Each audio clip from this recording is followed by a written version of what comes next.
Good morning students. हमने topic लिया था संश्लेषित रेशों के प्रकार। ठीक है, संश्लेषित रेशों के प्रकार में हमने रेयॉन और नायलॉन का मतलब पूरा हमने अध्ययन किया। उसके बारे में मैंने पीडीएफ भी भेजा आपको और वीडियो भी भेजा। ठीक है, थर्ड हमारा था उसी में ही पॉलीएस्टर और एक्रेलिक। देखिए, पॉलीएस्टर और एक्रेलिक जब आप घर में देखेंगे तो कई सारे कपड़े हमारे पॉलीएस्टर और एक्रेलिक के बने होते हैं। तो देखिए किस तरीके के होते हैं और इनसे क्या क्या बनाया जाता है। ठीक है, ये कौन से रसायन हैं, इसका कैसे उपयोग किया जाता है, वो हम यहाँ देखेंगे। देखिए, पॉलीएस्टर और एक्रेलिक, ध्यान से देखिए, यह भी एक संश्लेषित रेशा है। ठीक है, कौन सा रेशा है ये? संश्लेषित रेशा मतलब कि मानव निर्मित रेशा। ठीक है, संश्लेषित रेशे वो होते हैं जो कि मानव द्वारा बनाए जाते हैं या कृत्रिम रेशे होते हैं। ठीक है, इससे बने कपड़ों में सलवटें नहीं आती हैं और यह आसानी से साफ भी हो जाते हैं, यानी कि धुल भी जाते हैं। इन्हें तंतु समान बनाया जाता है। ध्यान रखें, तंतु समान, तंतु का मतलब होता है बिल्कुल छोटे छोटे बारीक बारीक रेशों के समान इसको बनाया जाता है। ठीक है, टेरिलिन इंपॉर्टेंट है, नाम याद रखना इसका। टेरिलिन बहुत ही अच्छा पॉलीएस्टर है। क्वेश्चन आएगा हमारे पास में कि सबसे अच्छा पॉलीएस्टर कौन सा है, तो आपको आंसर देना है टेरिलिन। ध्यान रखना, इसको मैं और डार्क कर देता हूं। टेरिलिन बहुत इंपॉर्टेंट है हमारे लिए, ये एक सबसे अच्छा पॉलीएस्टर है। इसी प्रकार PET वेरी इंपॉर्टेंट है ये भी। ठीक है, इसको भी आप वेरी इंपॉर्टेंट करना। PET, इसका पूरा नाम पॉली मतलब कि P, एथिलीन मतलब कि E, टर्थिलेट मतलब कि T। PET शॉर्ट में इसको पेट भी बोला जाता है। ठीक है, PET मतलब पॉली एथिलीन टर्थिलेट, ये भी एक बहुत ही सुप्रसिद्ध पॉलीएस्टर है। ठीक है, इसका क्वेश्चन ये हमेशा बोर्ड एग्जाम में इस तरीके से आता है, PET का पूरा नाम लिखिए। ठीक है, जब भी आपसे ये क्वेश्चन पूछेंगे कि PET का पूरा नाम लिखिए, तब आपको लिखना है पॉली एथिलीन टर्थिलेट। ठीक है, जो कि बहुत अच्छा पॉलीएस्टर है। अब इससे क्या क्या बनाया जाता है? देखिए, इनसे बोतलें, बर्तन आदि बनाए जाते हैं। जो अपनी बोतल आती है, वाटर बोतल आती है। ठीक है, बर्तन काफी सारे, जो क्रॉकरी वाला जो सिस्टम रहता है, इसमें प्लास्टिक के जो आइटम मिलते हैं, वो सब किसके बनाए जाते हैं? पैड के, PET पैड के, जो कि एक पॉलीएस्टर है। ठीक है,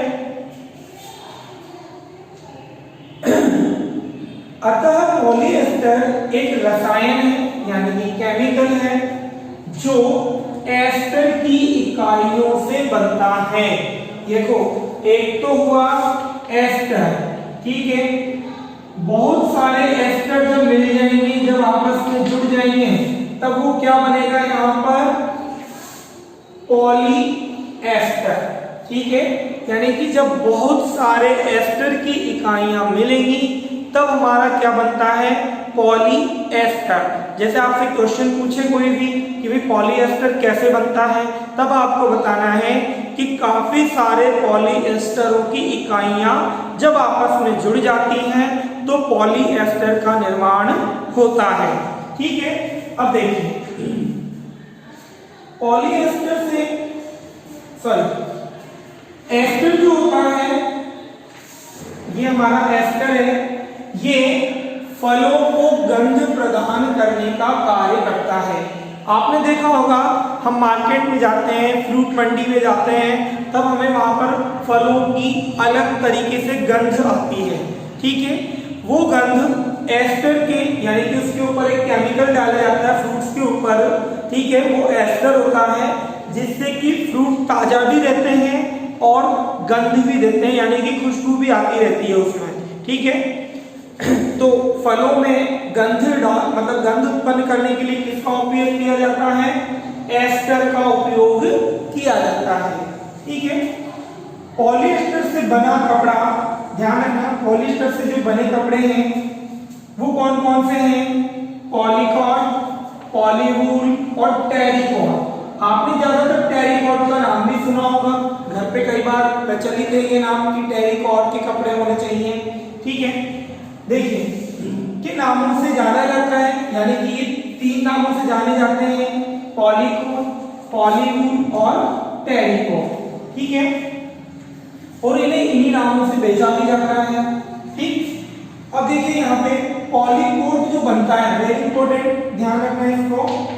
पॉलीकोट जो बनता है वो पॉलीएस्टर और कपास से मिलकर के बनता है, ठीक है। अगर आपसे क्वेश्चन पूछा जाता है कि पॉलीकोट किनसे मिलकर के बना होता है, तब आप बताएंगे पॉलीएस्टर और कपास, इन दोनों से मिलकर के क्या बनता है? हमारा पॉलीकोट बनता है, ठीक है।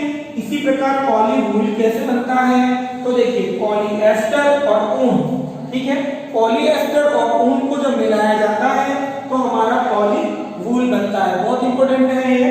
पॉलीकोट तो बनेगा पॉलीएस्टर और कपास से मिलकर के, और पॉलीवूल बनेगा पॉलीएस्टर और ऊन से मिलकर के, ठीक है। इसी प्रकार सर्दियों में पहने जाने वाले ऊनी कपड़े, देखा होगा आपने, स्वेटर, शॉल, बहुत सारे ऊनी कपड़े आते हैं सर्दियों में पहनने के लिए। तो ऊन से बने कपड़े एक्रेलिक के बने होते हैं, ठीक है।